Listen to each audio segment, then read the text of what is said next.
started. Thank you all for coming today. It's so nice to see a big turnout. And I kind of thought that we might have a big turnout because of the subject. So, how many people of you here are originally from Chicago? Oh, wow. Quite a few. Well, at the end of the talk, we're going to be asking you to tell us what you know about this subject. But how many of you who are not from Chicago have visited Chicago to see architecture? Okay, I love it. That kind of says it all. Good afternoon, I'm Joan Gand from the PS ModCom Education Committee. Welcome to our free lecture series, Modernism 101. It's held in various locations throughout the Coachella Valley to reach out and spread the knowledge about modernist architecture and why it should be preserved. We're grateful to be returning for a second season here to the Rancho Mirage Public Library, and we appreciate their cooperation in providing this great venue. We'd also like to thank this year's sponsors, Eisenhower Health and Anderson Children's Foundation. Our full series is posted on the PS ModCom website, and our next one takes place at UC Riverside in Palm Desert. It's going to be on Tuesday, February 3rd at 6 p.m. with a talk by Richard Hovel called Modernist Makers in Clay and Concrete. I highly recommend it. It's going to be great. And then we'll be back here on March 5th with Sidney Williams talking about architect E. Stewart Williams. And in April, we're going to show the film Richard Neutra's Maslin House at UC Riverside Palm Desert and have a Q&A with the filmmaker Scott Goldstein and historian Greg Braun. My co-presenter today is Jade Nelson, longtime PS ModCom board member and Palm Springs native. Jade conceived of the idea for this talk and proposed that we collaborate, recognizing that my background as a Chicago area native would bring an additional perspective to today's topic, Chicago to the Desert, Mid-Century Connections. During the mid-20th century, Chicago's industrial and professional elite played a pivotal role in shaping the architecture of Palm Springs. Drawn west by the desert climate and a spirit of reinvention, they commissioned bold, modern homes and neighborhoods that reflected the same forward-thinking ideals found in Chicago's architectural legacy. Their patronage helped transform Palm Springs into a living laboratory of mid-century modernism, one whose buildings are now internationally admired and carefully preserved. As a Chicago snowbird who now spends winters here, this story resonates on a personal level. While my husband and I initially wintered in places like Florida, Hawaii, and Mexico, Palm Springs ultimately won out as our second home because of the extraordinary concentration of modernist architecture, along with the blue skies and palm trees and warm desert breezes. I grew up admiring architects like Frank Lloyd Wright, Mies van der Rohe, as well as the next generation of modernists in Chicago like Bertrand Goldberg and Keck and Keck that they inspired. To set the stage, Jade will begin by introducing the early connections that brought modernist ideas to the desert, and I'll return in the second half to explore those influences, how they went both ways.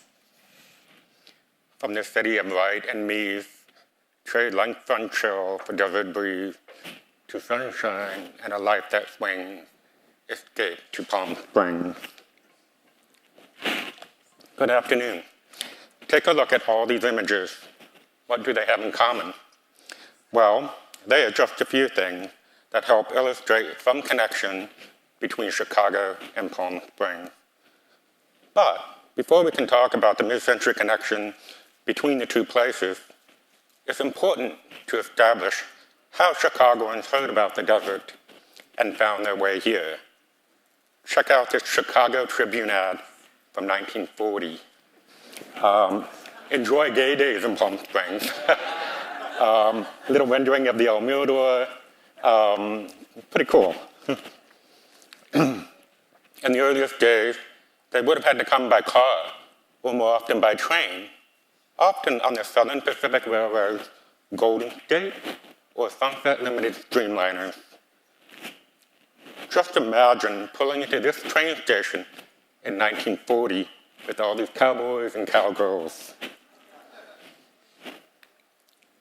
One of the earliest Chicagoans to visit was Lois Kellogg, not of the Rice Krispie Kellogg's, but rather a wealthy socialite of the Kellogg clothing mercantile family from Prairie Avenue, aka Chicago's Millionaires Row. Lois moved to California in 1912 at the age of 18 and settled alone here by 1919, following a long history of strong, independent women who defined early Palm Springs.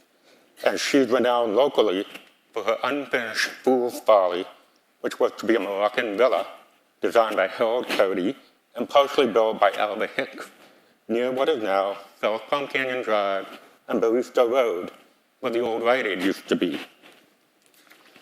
Apparently, Lois was a favored paramour of Rudolph Valentino whenever he was in town making films. One of the first mentions of our desert oasis in the Chicago press was this article in the National Hotel Reporter announcing the 1928 opening of El Mirador Hotel, which immediately attracted wealthy Chicagoans who were looking to escape the very harsh winters of Lake Michigan. One such individual was actor Ralph Bellamy, who helped put who helped put Palm Springs on the map when Charlie Farrell and he opened the Racket Club on December 15, 1934, quickly becoming a playground for the Hollywood elite. And the architects there were C. Roderick Spencer and John J. Landon over the years 1934 to 1937. And this was really about the time that modernism was beginning to pop up in the United States. Among the most influential Chicagoans connected with Palm Springs were the Florsheims, a wealthy family known for the eponymous shoe empire, who began coming here by the early 30s, staying at both El Mirador and the Racket Club. By then, Florsheim was also making women's shoes, and they had 5 Chicago factories with 2,500 employees, 71 company-owned stores, and 9,000 United States stores selling Florsheim. Upon his father Milton's death, the oldest son Irving took over the company until 1946, when he became chairman of the board and his younger brother Harold assumed the role of company president.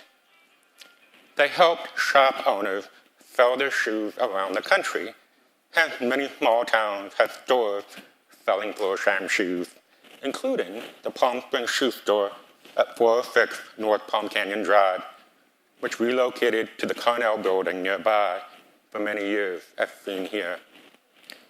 Irving had a Spanish hacienda on Vereda del Sur behind El Mirador, while Harold and his wife Sarabelle briefly owned this 1957 Wexler designed house at 362 Via Sol, built by Ted Leff and bought by M. Burton Armstrong and his wife, the interior designer Catherine Armstrong, who had the house featured in Architectural Digest.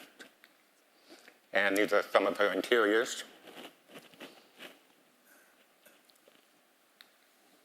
Irving and Harold are credited with spawning a 20th century Florsheim tradition of marriage to artists and collectors of art.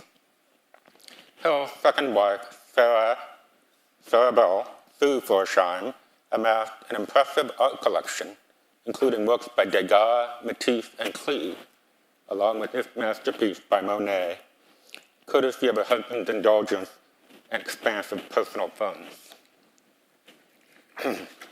In Palm Springs, Sue was a patron of the Palm Springs Art Museum and gave a sizable donation to help build the Steve Chase Art Wing in 1995. She was also a devoted Chicago philanthropist for both medicine and the arts. Pictured here is Hell's wife, the sculptor and artist Lillian Hyman Florsheim, in her art studio and red brick modern home, originally designed by Chicago architect Andrew Rabori in 1938, and later embellished by Bertrand Bud Goldberg. Lillian's daughter Nancy was married to Goldberg, who was the renowned American architect and industrial designer, best known for Chicago's 1961 to 1964 Marina City Complex, the world's tallest reinforced concrete building at the time. Together, Bertrand and Nancy were a Chicago power couple, but she held her own as the proprietress of Chicago's Maxime de Paris restaurant, bar, and nightclub. Coincidentally, years later, Palm Springs had its very own Maxime de Paris hotel in the mid-'80s, where the Hyatt Hotel is located today. Another Chicago luminary that found Palm Springs in the 40s was Benjamin Vogel Becker, though his story starts back in 1896, when he co-founded Levinson, Becker, and Peebles, one of the oldest law firms in Chicago. Becker was active counsel for many organizations and served as director for the Westinghouse Air Brake Company, the Union Switch and Signal Company, the Chicago Daily News, and several others. He was also a member of the Chicago Bar, the Illinois State Bar, and the American Bar Association, as well as the Chicago Historical Society, the Chicago Art Institute, and the Field Museum. Meanwhile, Becker and his family first became acquainted with California around 1911, wintering at the Raymond Hotel in Pasadena, where they would return often. Their Chicago residence was located at 179 East Lakeshore Drive, the iconic Drake Tower, a luxury cooperative built in 1929 and adjacent to the famous Drake Hotel. In 1930, Becker's Chicago office was redesigned by Wolfgang Hofmann, an Austrian-American architect and designer active in the American Modernism movement between 1926 and 1942. Hoffman's reputation was overshadowed by that of his architect-designer father, Joseph, and later by his ex-wife, Josephine Pola Weinbach, better known as the textile designer, Pola Stout. Pictured here are modern pewter cigarette holders and an ashtray designed by Wolfgang and Pola that were likely in Becker's office. For our eagle-eyed viewers out there, look out for more fabulous ashtrays and images that Joan will share later.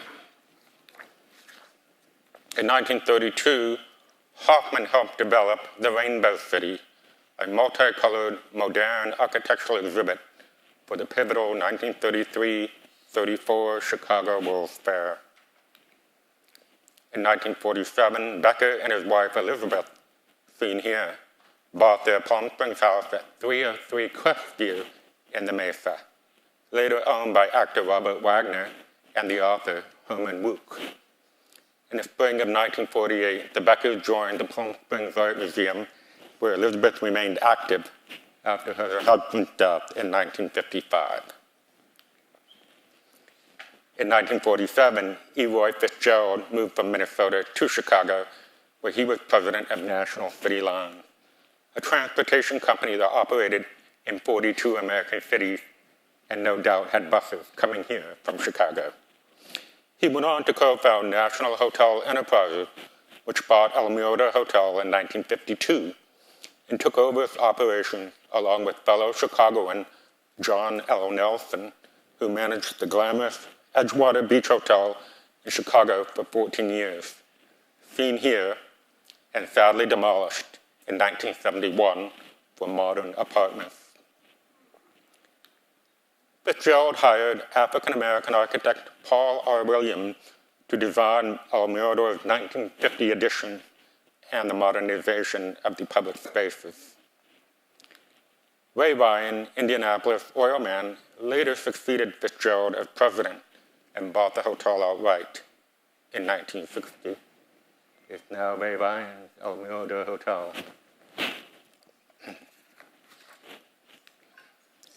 George Francis Barrett was a prominent Chicago lawyer who served 2 terms as Attorney General of Illinois from 1941 to 1949.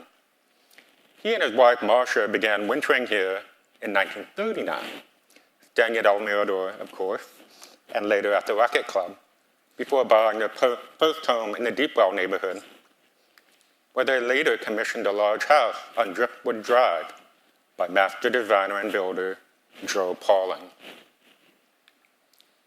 Here's the interior. It was very much an Asian, Oriental kind of motif. The colors were orange, yellow, black, and gray. Here's Marcia with her rare 1954 Kaiser Darren, one of only 435 ever made, and said to have matched the house in its original color scheme of citron and gray. And yes, she really was the namesake for the street, Paseo de Marcia.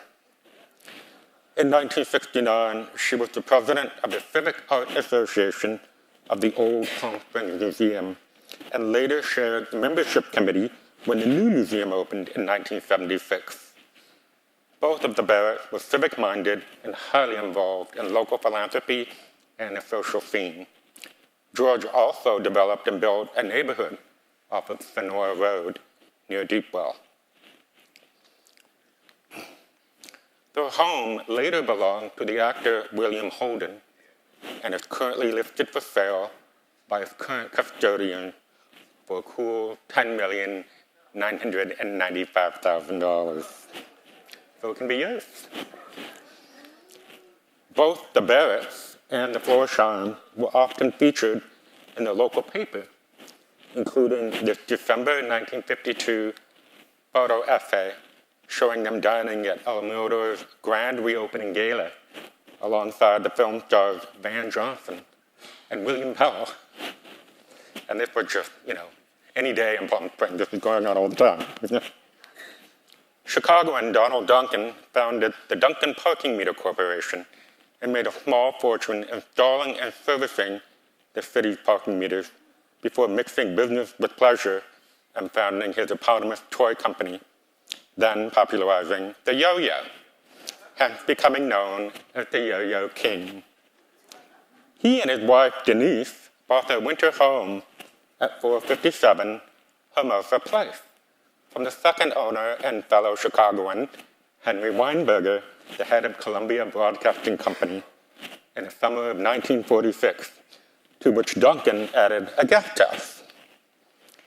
In the late 40s, Jerome, aka Jerry Robinson, became an officer of the Duncan Parking Meter Corporation and was instrumental in selling the city of Chicago its parking meters. In 1952, Jerry and his wife Rose came to Palm Springs as house guests of his boss. Here they are on the right in Duncan's garden. At the beginning of the 1955 season, they bought the local house of fellow Chicagoans Theodora and Thomas Fleming on Via Lola. The next February, the Robinsons purchased a lot across the street.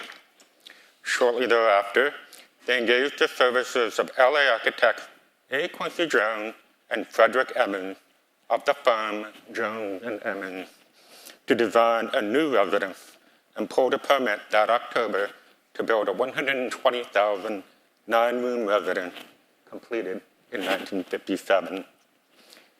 Jerry went on to purchase the Duncan family business and became known as Mr. Parking Meter, whereby he controlled the inspection, maintenance, and coin collecting of the city of Chicago's 13,000 plus parking meters over more than 3 decades, amassing millions in revenue each year.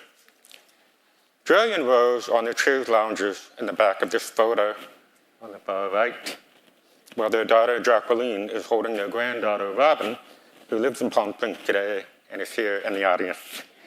Thank you for the photo.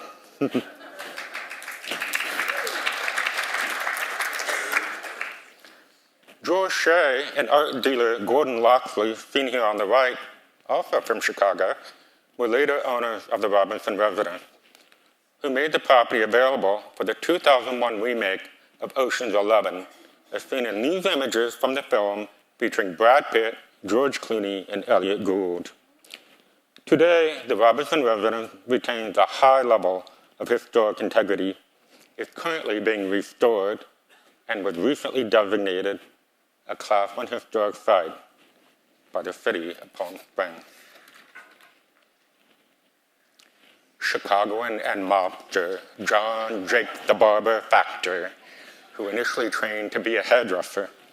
He was the half-brother of Max Factor of cosmetics fame and was convicted in 1942 for orchestrating a mail fraud scheme involving whiskey warehouse receipts, and served a partial sentence and then was released on parole about 8 years later. On Christmas Day, 1962, he was pardoned by President John F. Kennedy. And do you think it's a coincidence that this man was the biggest contributor to JFK's campaign? Factor was just one of many mafioso who retired to the desert, including the Chicago outfit boss, Tony Big Tuna Accardo, on the right. Initially, Palm Springs was considered Switzerland by the mob, and no one supposedly did real business here, as this was where they came to relax and vacation. Yeah, right. While other Factor family members began visiting here in the 1930s, John and his brood arrived in the mid-50s, staying at the Racket Club before buying property. Though John and his wife were multimillionaires themselves, his son Jerome went on to a lucrative Chicago career in the insurance business and retired here as well. In 1969, Jerome commissioned Hank Weber and Associates to design this large residence and Canyon Country Club that his father frequented and today remains one of the best preserved homes in the area. Jerome was highly active in Canyon Country Club and became its president in 1979.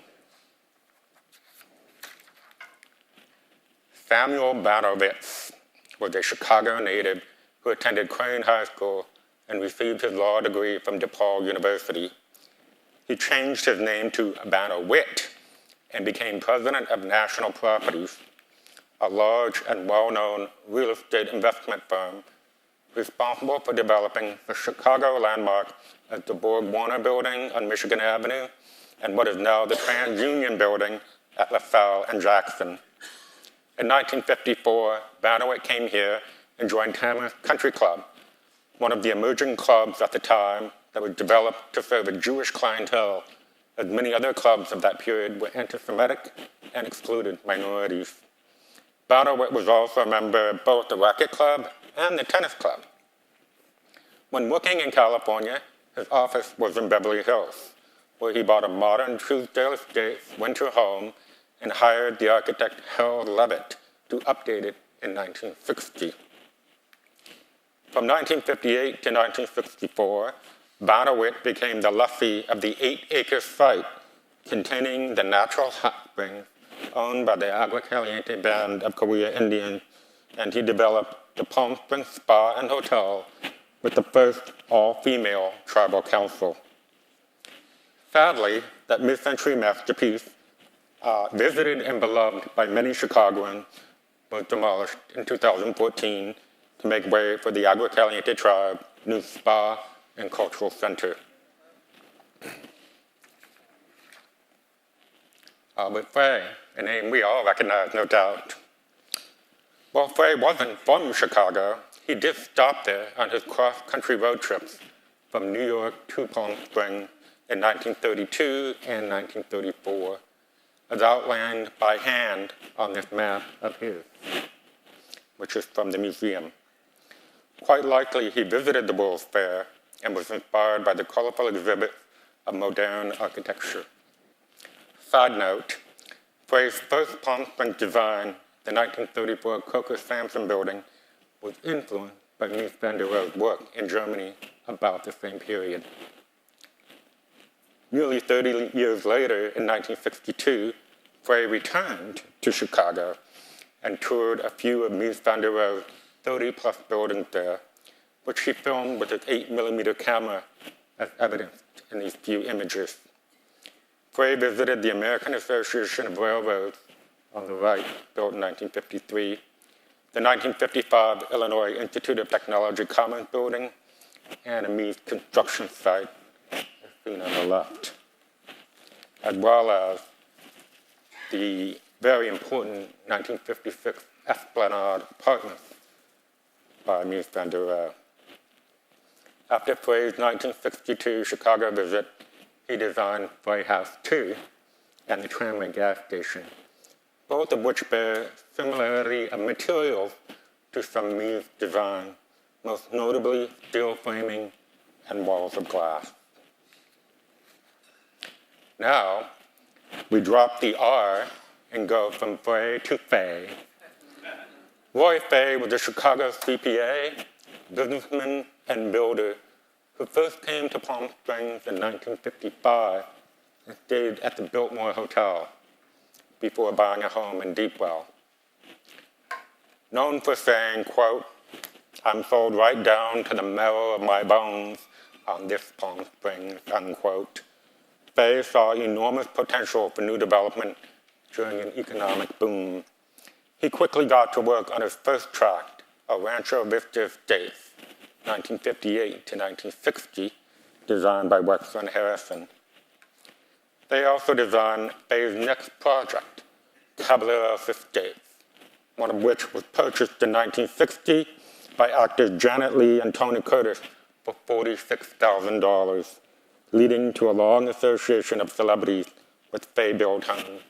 And my mother and stepfather owned this house when I was in high school, and that bedroom on the far right was Jamie Lee Curtis's childhood bedroom, we were told, directly by Tony Curtis. And that was my bedroom back in high school. Roy's son, Bob, later joined him in the business, and their focus turned to the south end of town to secure leaseholds on tribal lands. Bob worked directly with the Agrocaliente, and his company became the most prolific developer in the Canyon area, with 4 major condominium projects between 1963 and 1976, including Canyon View Estates, as seen in this ad, and a colorful 1967 family photo in front of Palmer and Chrysler's popular umbrella roofline. After 45 years as the developer, Fey went on to found and build the Bank of Palm Springs, where he served as director and chairman from 1980 to 1989. The bank building was designed by Don Wexler and Associates and completed in 1982. It remains at the southeast corner of Tuckworth Canyon Way and Calle El Segundo, the second floor of which is, no kidding, the local FBI office today. Good thing Jake the Barber Factory isn't here anymore. And we'll welcome Joan back up to the stage. Thank you.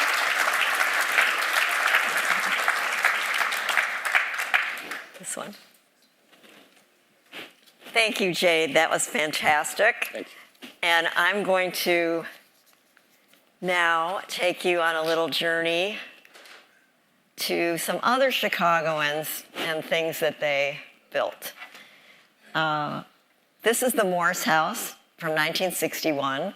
It was originally designed by William Kreisel, but was transformed by architect Hal Levitt, the same Hal Levitt that we saw a few slides ago, into a luxurious and iconic Palm Springs party house for Claire and Teddy Morse. The home exemplifies a blend of California modernism with sophisticated design touches.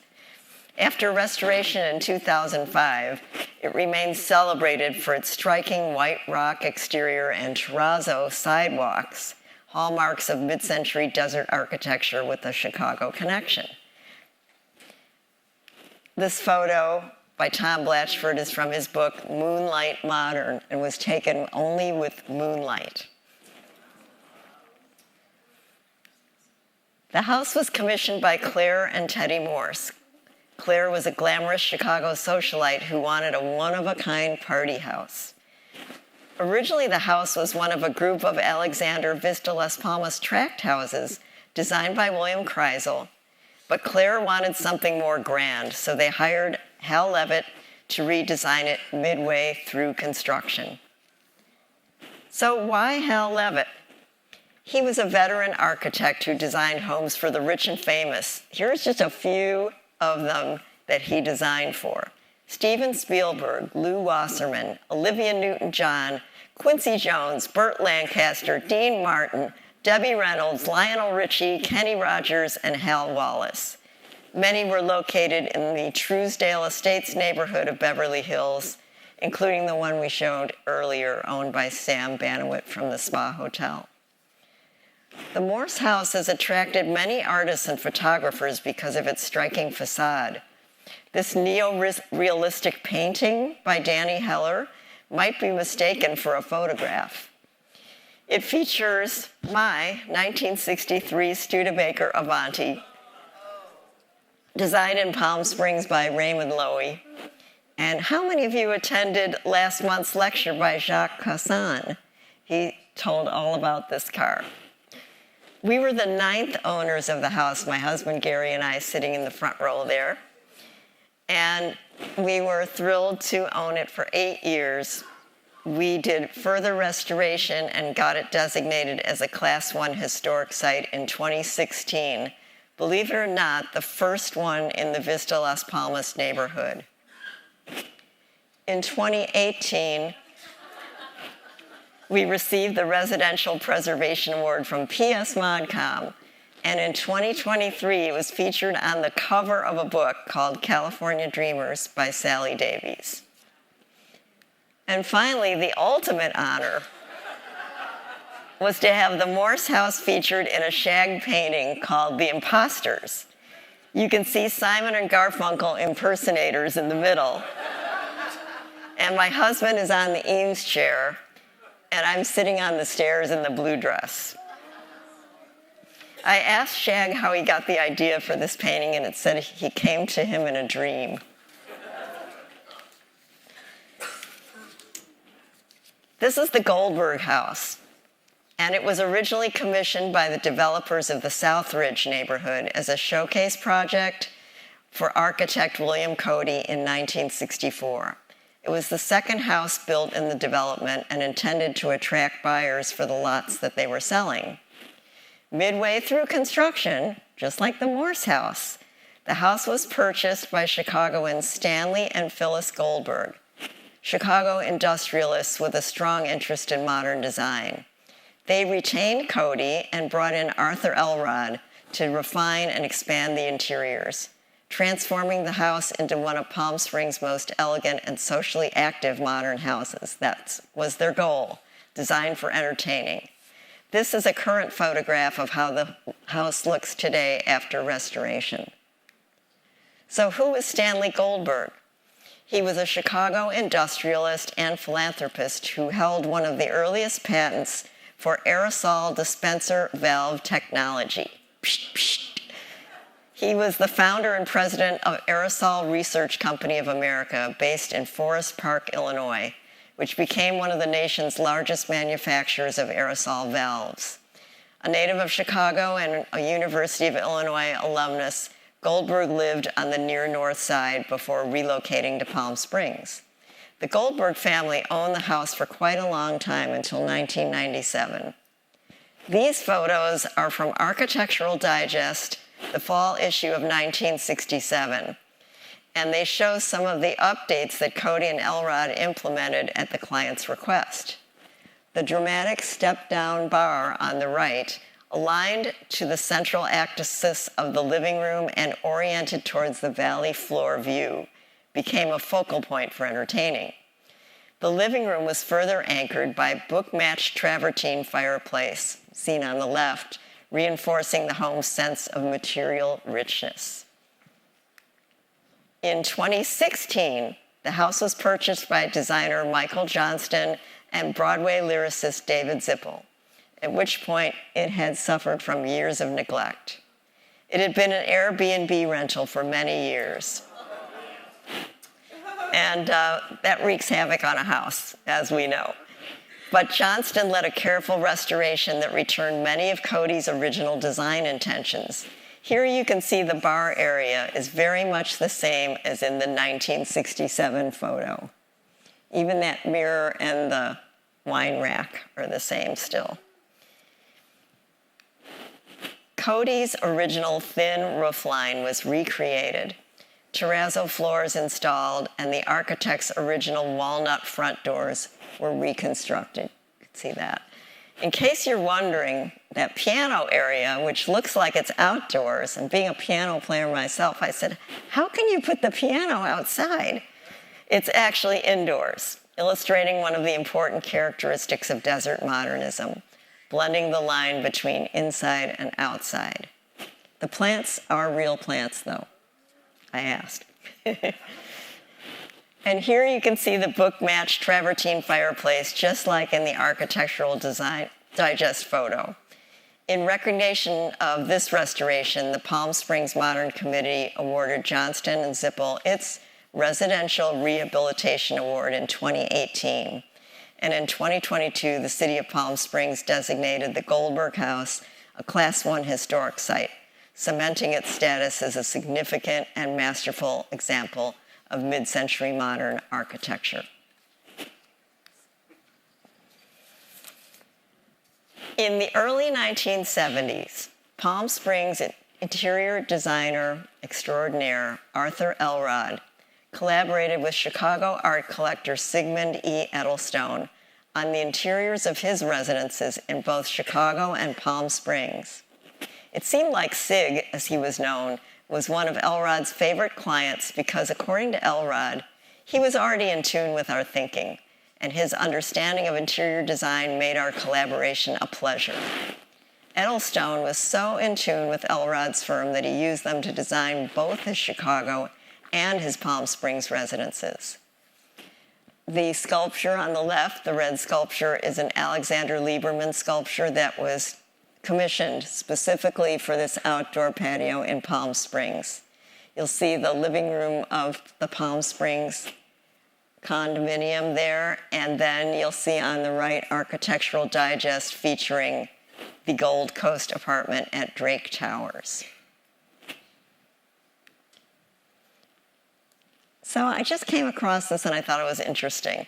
Although leading Chicago designer Marianne Willish was considered for this commission, her beautiful presentation sketches are in the Art Institute of Chicago archives. Elrod's firm was ultimately selected to design the interiors that would complement Edelstone's rapid-growing, world-class art collection. So this was a case of Chicago reaching out to Palm Springs for design input, not the other way around. The Chicago apartment, which featured on the May-June 1972 cover, underscored its importance in the history of mid-century modern interior design. You'll see the Mark Rothko painting as one of the many masterpieces that Edelstone owned and acquired for these two residences. You can see a Barbara Hepworth sculpture on the left and a David Smith sculpture on the right. Elrod and his team, design associates Hal Broderick and designer Bill Reiser, worked closely with Edelstone, designing a series of themed rooms as he traveled internationally acquiring art. So he was out there finding paintings and sculpture, and they were back there designing the rooms. The living room was the most restrained. Picasso's Woman with Pipe introduces blue, yellow, and gold accents. Elrod responded with an all-white linen-clad room. A custom-textured carpet by Reiser creates jagged planes of off-white tones that shift with the light and the carpet's grain. Plush white seating with lucite armrests, a long white sofa and ottoman with chrome accents, and a blue glass table on a chrome base anchored the space, echoing the skyline and Lake Michigan views beyond the windows. All this must have looked super, super cutting edge in 1972. In the primary bedroom, why not have a Picasso? Red nude was set against the bold red and white striped bed.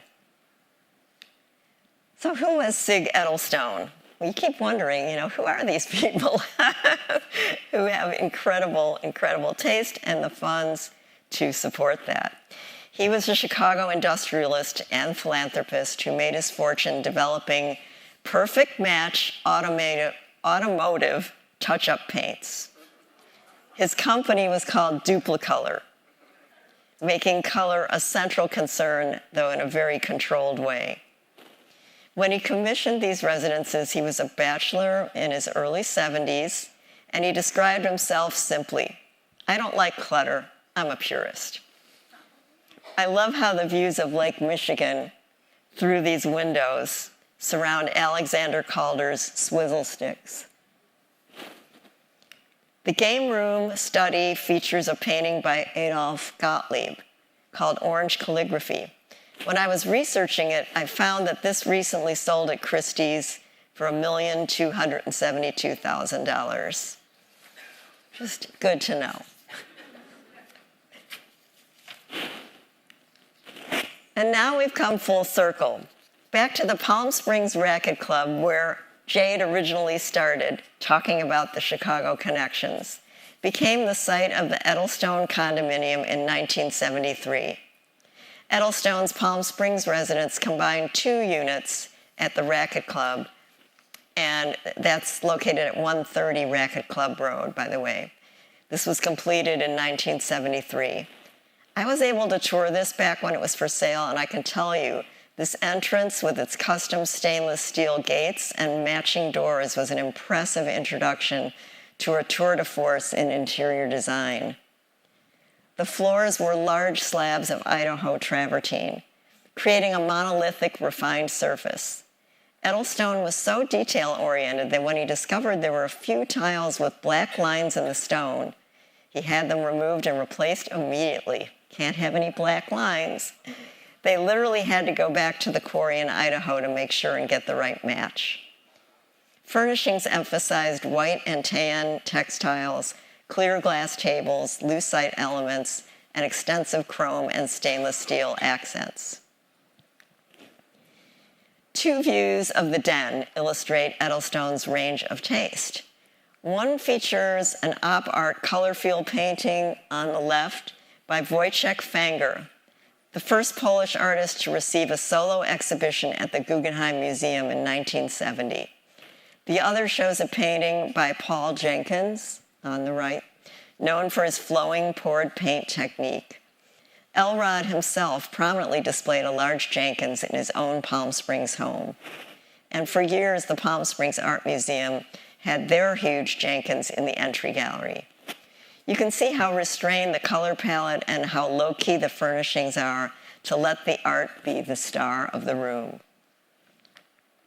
The living room featured vertical blinds through which you can just make out the Alexander Lieberman sculpture outside, and the table displays a silver Tiffany cigar box, a gift from Elrod that was inscribed, Sig, Bill, Arthur. All the switches were integrated into those custom stainless steel strips throughout the apartment. It was definitely space-age cyberpad, and still is. In the dining room, the Charles Hinman painting is positioned above a custom floating buffet with built-in stereo speakers. Edelstone wanted a flexible layout for entertaining, so the living room had a double-sided, underlit sofa, one side facing the fireplace and the huge painting by Friedel Zubis, a German-born American abstract painter. Also notice the built-in bar with the sliding pocket doors in the hallway. And one more slide. This is the apartment as it looks today at Racquet Club. It is still mostly there, although much of the original furniture is gone.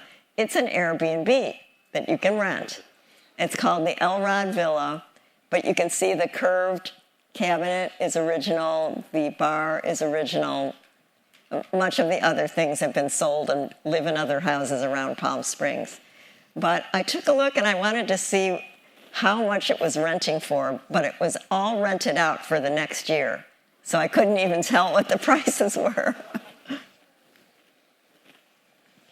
Well, do we have time for one more? What do you think? Yeah. Okay. Saving the best for last. Johnson Publishing Company, founded in 1942 by John H. Johnson, transformed American media by creating national platforms that celebrated Black life, achievement, culture. Its flagship publications, Ebony and Jet, chronicled everything from politics to civil rights to fashion, entertainment, and everyday success stories. Together, the magazines shaped generations of readers, documenting the Black experience with dignity and pride, and established Johnson Publishing as one of the most influential African-American-owned media enterprises of the 20th century. The Johnson Publishing Company building, 820 South Michigan in Chicago, stands as a landmark of mid-century modern architecture and Black corporate achievement. Completed in 1971 and designed by architect John Mutasamy, who was a student of Mies van der Rohe and also happened to be the son-in-law of tennis player Arthur Ashe, who I just learned that was his father-in-law. Just learned that before the lecture. The sleek bronze and glass structure projected confidence, sophistication, and a national prominence for the media empire behind. Inside, publisher John H. Johnson commissioned Palm Springs-based designer Arthur Elrod and Bill Reiser to create interiors that matched the building's bold exterior. Elrod's work featured luxurious yet restrained modernism, custom furnishings, sculptural seating, rich textiles, dramatic lighting, and expansive open spaces designed for both executive presence and creative energy. The result was not just an office building, but a cultural statement, a modernist headquarters that reflected success, innovation, and the elevated visual identity of Johnson Publishing Company, which helped to define Black America in the post-war era. Visitors entered through the lobby, which had 22-foot ceilings and paneling from Mozambique. Everything was custom-made, the carpet by Edward Fields, the curvilinear sofas. It had a very lush 70s sort of feel. John's wife, Eunice Johnson, who was his right hand and a fashion director at Ebony, saw an interior designed by Elrod and Reiser in a magazine, probably Architectural Digest. Eunice flew out to Palm Springs to discuss designs for the office building and decided to have Elrod decorate the Johnsons' new apartment on Chicago's North Lakeshore Drive at the Carlisle, which they had purchased 2 adjoining units.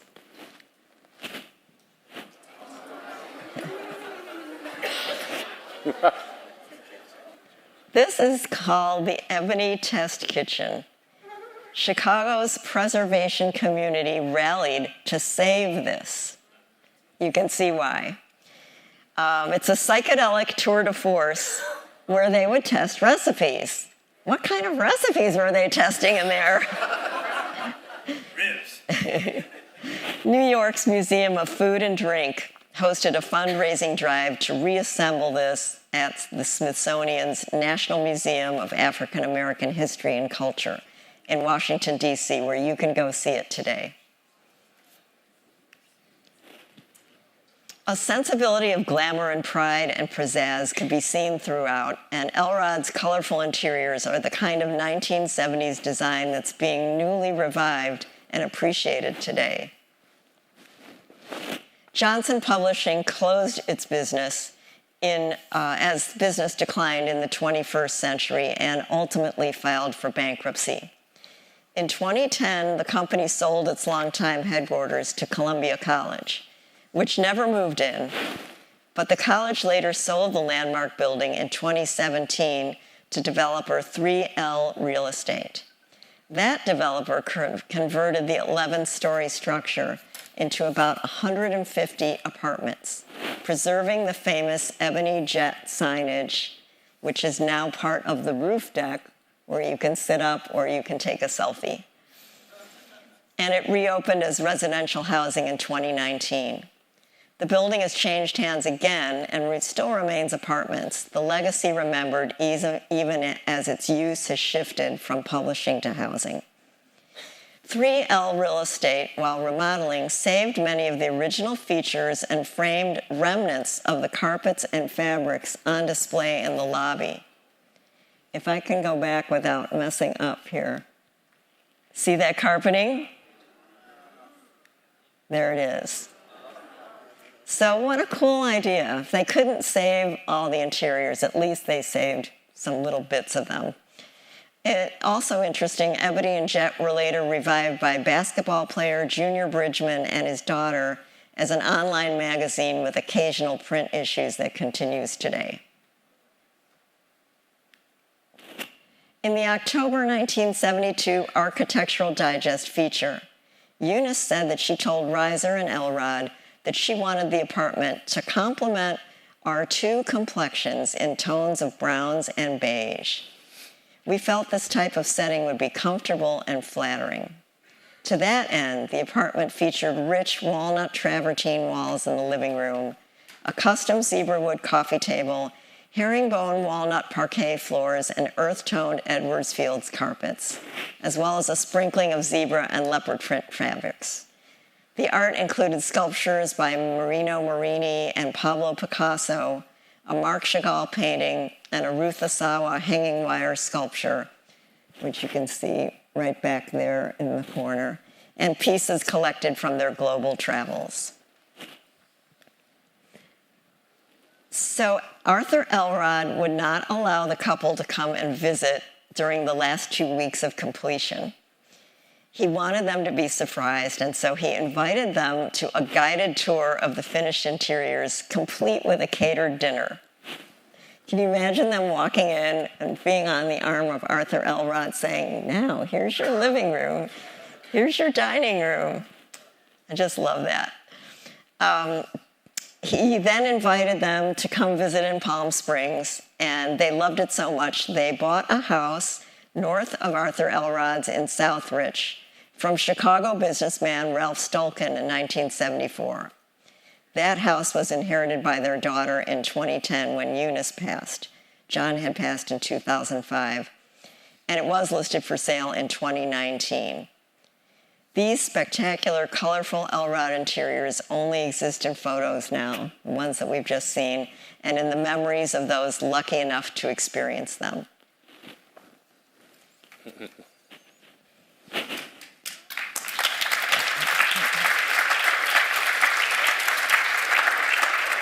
Thank you, Joan. So we've shared the stories of 35 individuals with Palm Springs, Chicago connection, but of course we couldn't include them all. And I'm sure some of you out there know of more, and we would certainly love to hear about them. So we would like to thank everyone who answered all of our queries and supplied our images to tell this story today. And again, thank you to the library and our sponsors. One last little story. When Gary and I first bought a winter home here in 2003, being from Chicago, all our friends would come and visit and stay with us. We were happy to have them, but we told them, visit 3 times, then you have to buy your own place. And they did, and the connection continues.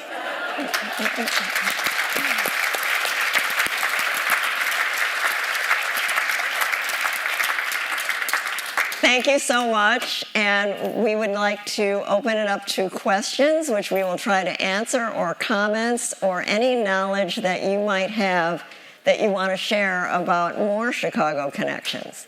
So I believe we will have a microphone towards the back of the room, and in the front you can just shout out and we'll repeat the question. So who would like to go first? Over here. Where? Right here.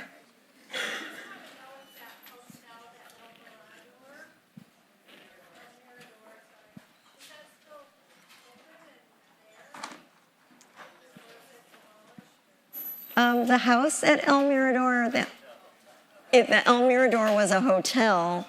That was the question. She wanted to know if the El Mirador is still there. Well, it is now Desert Regional Hospital. Yeah.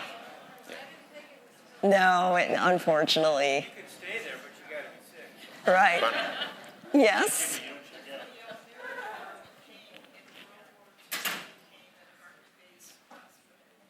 Right. Okay, so she was just telling us that the El Mirador during the war became an army-based hospital. They converted the hotel into a hospital then, and then they just kept it as a hospital. And the bell tower has been reconstructed. Right, the bell tower has been reconstructed. Anything else? Over here? Oak Park, originally from Oak Park. My parents bought a house out here, a condo, in 1971 or 2, and it was Desert Lakes Country Club, so it was also a mid-century modern. And we lived very close to Frank Lloyd Wright houses. I don't know, I was like 5 or something, and we used to go and visit the Frank Lloyd Wright down the street. And I don't know which house it was, but I remember being very impressed. And on Halloween, I trick-or-treated because my father told me, don't you dare. We went to Tony Arcardo's. And I remember my father talking about him when he was out here in Palm Springs. He goes, oh my God, Tony Arcardo is following us out to Palm Springs. Did you get, could everybody hear that? Okay, do we have a mic? Yeah. We do. We probably just have a couple for quick questions, though. So, Okay, did here you have we- a question for Joan? Well, she would like to I would like her to repeat her story because it was, Yeah, yeah. I was done, but which part do you Yeah, want just me to? repeat the trick-or-treating part. The Halloween, yes, this is a true story. And so my older sister convinced me to do this, but my father said, don't you dare go to Tony Arcardo's house and trick or treat. So of course we went. And this big guy in a pinstripe suit answered, I don't know who it was, but anyway, he gave us treats and all of us screamed because we knew whose house it was. And we went running down the street, and then we ended up toilet paper. I don't know what's the matter with us, but we... I don't know. It was my older sister and her friends, okay? But they toilet papered Tony Arcardo's house, and I'll never forget that story. But I did forget it until I came here today, so... Thanks for the memories. Oh, good. That's great. I love it. Okay, anyone else have questions or things to share? Yes, right here. What does it take to get a house designated historically? Oh, good question. What does it take to get a house designated historically? Okay, so it takes research into the origins of the house, who the architect was, who the owners were, everything, all the history, and you're looking for significance. If it was one of the Palm Springs School of Architects who designed it, that's immediate, gives you possibilities of getting it approved because you have to submit it and then it's approved by the Historic Preservation Board. So it can either be significance in the design of the house, and Jade, you can elaborate on this exactly. Yeah, so there are criteria that are set by the City of Palm Springs ordinance, and they have to do with design, workmanship, feeling, and association. So if it's not associated with an important architect or owner, then the significance has to be within the craftsmanship and the design. And then, of course, the Secretary of Interior standards that must be met as well. I think the requirement is 2 of the 5 Palm Springs criteria and 3 of the 7 Secretary of Interior standard criteria. And there has to be a professional, formal report that's submitted that covers all of the bases, basically. And then, the HSPB reads it and they debate it and then they make a vote, and then the City Council has the final say. So once all of that legwork has been done, the council and the mayor can then determine whether or not the house should be given landmark status and a plaque. And I'm happy to say that 8 times out of 10, they usually agree. Yeah, and it's, it does ensure that the house will not be legally torn down or have its facade changed. That's what a Class 1 designation or any historic designation does. You can still change the inside. You can change things on the back. You need to get approval. But some people think that, oh, I can't change anything. I don't want to get it designated. But it's a plus because you can get it designated. Your taxes go down if you apply for the Mills Act. And it ensures that the house will be preserved and not ruined. And we've seen tear downs happening, and we still see them, unfortunately. So Gary and I, in our current house, just went through the application process and got it approved just a couple weeks ago. So it was very exciting. So now we've got 2 under our belt. Right. You can hire Jade to do it for you. Back here. My first apartment in Chicago in the late 70s was at 1209 North State Parkway, designed by Andrew Rabori, who designed the Florsheim home. I think I paid $350 a month rent for it, and they are going now condos for close to $500,000. That is one of the most beautiful buildings. Isn't it? Yeah. It's absolutely beautiful. We actually owned a condo for a while that looked down on that building because it was the best view to see it. And it looked a lot like the one we showed with the glass brick and the curvilinear window. Yeah, I had two stories of glass bricks. Yeah. Oh, fantastic. Any other questions, comments? Yes, in the back.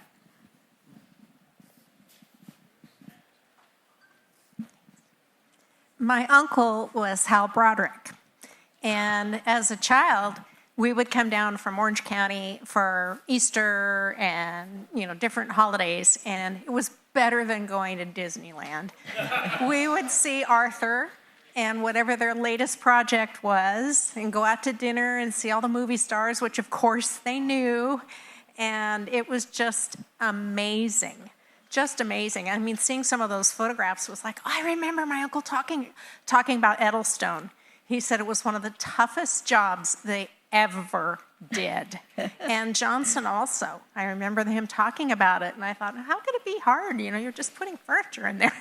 I was just a kid. But and I ended up working for him for a while also, which was a real treat. So, yeah, I am very fortunate that I got exposed to that and appreciated it when I got older. And thank you for having this. It was so fun. I'm so glad you came today. What's your name, your first name? Wendy. Wendy. Nice to meet you. Thank you for having this. It was a real treat. Thank you. All right. Anyone else? Oh, I was hoping we would get a few more Chicago connections figured out, but I guess we'll have to wait until we do part 2. No.